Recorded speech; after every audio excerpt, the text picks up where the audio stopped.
and repeal these harsh gun laws that they have in Brazil. Michael Apple, thank you. Now, they say nothing is impossible, and the Mars One project is putting all of this to the test. Dozens of aspirant astronauts have set their sights on a trip to Mars, among them South African theoretical physicist Adriana Maree. The catch, well, it's a one-way ticket only.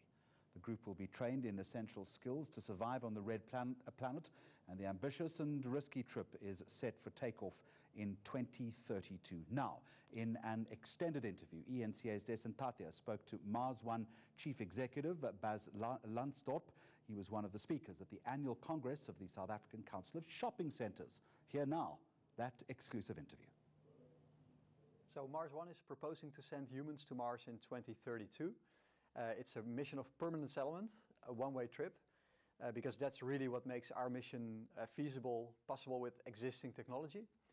And we're recruiting worldwide for people who can apply to be on one of the teams to go. We've had one application period. We're doing more in the future. So it's really going to be mankind's mission to Mars. So what we've been looking for is really team skills. Going to Mars is the ultimate team challenge. Of course, we need to train them for engineering skills, for medical skills, for botanical skills to grow food, anything actually that you need here on Earth that you can't do yourself, but hire an expert for, you need to do yourself on Mars because you're the only ones. So we'll train them for all that, but the most important thing we're looking for is the ultimate team players, because that's the biggest challenge of going to Mars. You're living with just 4 people in a relatively small space, about 200 square meters, for 2 years before the second crew is joining you. So that's what we've been looking for. We're trying to get between 10 and 15 teams training full-time, so that in 2031, when we're selecting the first team to go, we'll have between 3 and 5 teams that are actually ready, that have trained long enough, that have proven well enough that they're qualified to go. You've said that technology is not the issue here, it's the human element, and you've stressed that point, and we'll discuss both of those.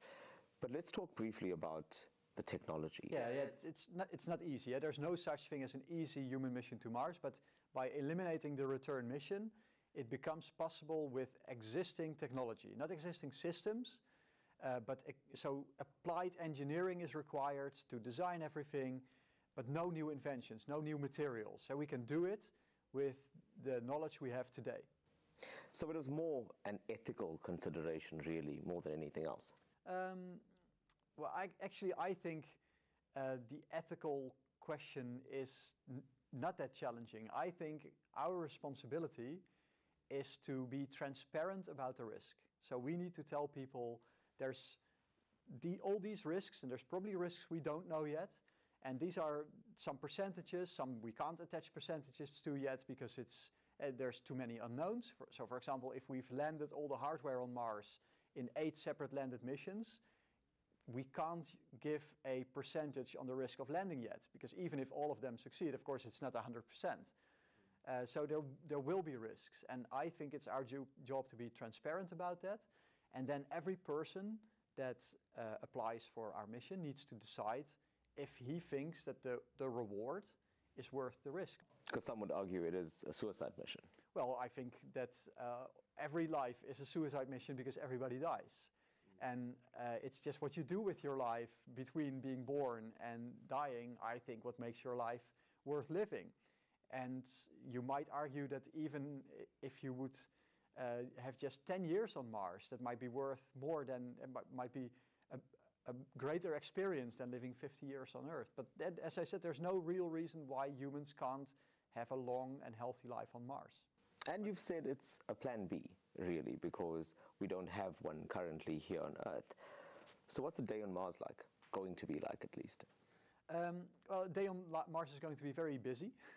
So they will have a lot of things to do just to maintain their system. So maintenance on the equipment, but also growing food is going to take a very large portion of their time. But of course, the main reason why we're going to Mars is to explore, to find out new things, to answer important questions like where are we from, with more information, because there's rocks on Mars that are older than any rock on Earth.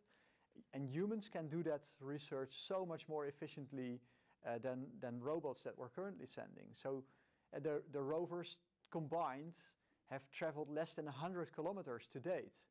So a human could do that in a couple of days. Sure. So sending humans is just much more efficient for exploration, and that will be what they want to do, but especially the first couple of crews are going to be very busy with surviving, so making sure that they have all the elements in place that they need for survival. So as I understand it, the first few teams will really have their hands full, and it, in theory, would get easier for teams that follow. Absolutely, yeah. So especially the team challenge for the first team is going to be mind-boggling. To be locked up on 200 square meters with just 3 other people for 2 years, that's really challenging, especially if it's real, if it's not a simulation here on Earth, but it's on Mars. There's no escape. You have to survive together, whatever happens. And so that's going to be really challenging. So it's like a Big Brother house on another planet.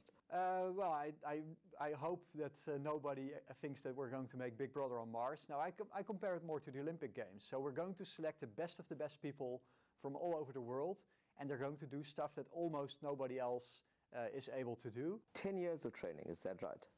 Yeah, a bit more than a decade, correct.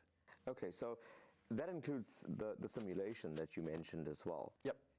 How much faith do you have in that simulation process? Because now we're coming to that human element, and you mentioned how challenging, I guess, it would be to have these people living together with only each other to rely on. Tell me about that process.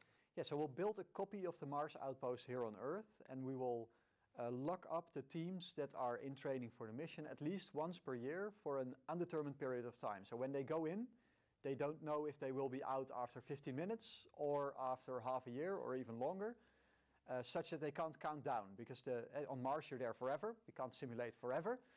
So that's the best we can do. And in the Earth simulation outpost, we will give them hell. So everything will go wrong. So things that statistically should not happen at the same time, of course they will happen during the simulations.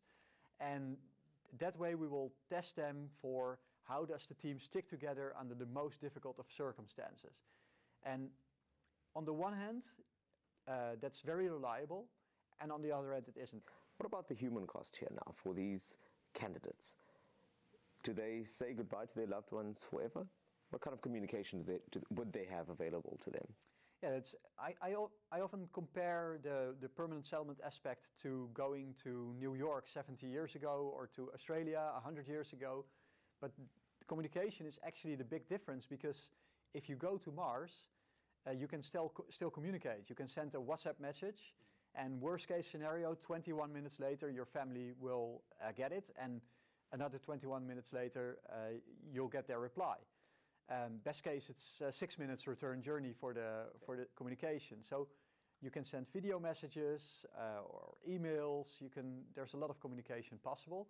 Of course, it's also part of our business case, because we make content on Mars. So if someone goes onto the surface to repair a solar array, it's of course going to be live streamed back to Earth to see how they're doing. So communication will be a huge difference compared to the old days of exploration. What does it take for an engineer to give up a successful business and take what many would regard as a gamble to start a company like this? That's a good question. It is the proverbial impossible, right? A mission to Mars, and here I am trying it. But I think you should do in life what you like most. And this is my passion, this is my dream. So I want to be part of making the next giant leap for humankind possible. And I believe we can succeed. I think Mars One has a real chance of doing the things that we're proposing to do. But of course, there's also a real chance that we won't make it for whatever reason. But even then, I believe that we've already contributed, because we have put the permanent settlement idea out there. We've not invented it. It was there before, but we have made it a topic of discussion, a topic of debate. And even Bas Aldrin, the second man on the moon, he has argued in front of the American Congress that NASA should work on permanent settlement missions. And he invited me for a lunch in London afterwards, and he said, it's thanks to Mars One that I was able to make that argument, or that I felt I was able to make that argument, because he said, I always felt people would say I'm crazy to propose a one-way mission, but if 200,000 people registered their interest, then it can't be crazy. What are your fears, Bas? Are you scared?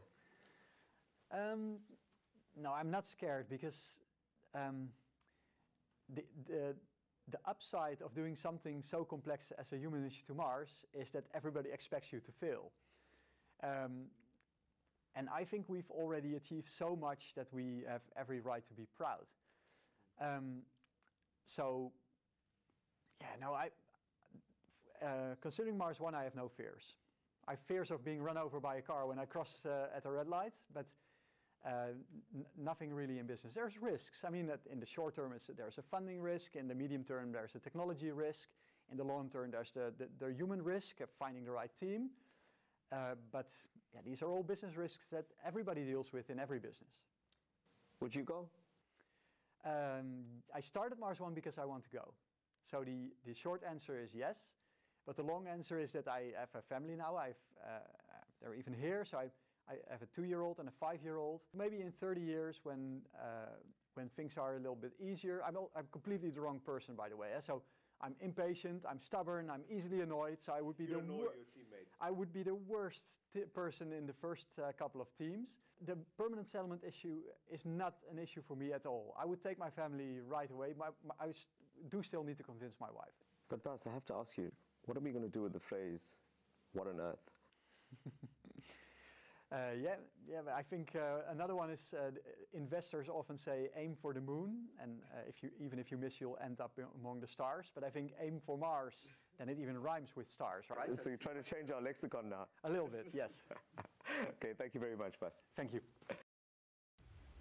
To the heavens and beyond, I guess, and take off, blast off in 2032.